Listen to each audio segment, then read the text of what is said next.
தோசை,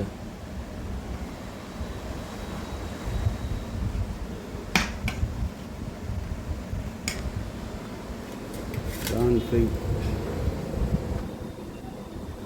இது வந்து கிழங்கா மீன். மீன் வகையிலே இந்த மீனில் தான் கொழுப்பு இருக்காது. கொழுப்பு இல்லாத கிழங்கா மீன். மீன் வகையில் கொழுப்பு இல்லாத மீன்.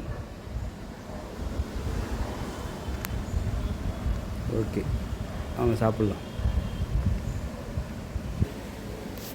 இது வந்து தோசை ப்ரான். ப்ரானில் எக்கு போட்டது. Egg PRAN.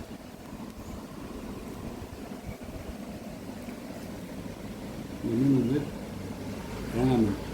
மீன் வகையில் கொழுப்பு இல்லாத மீன். உடம்பு ரொம்ப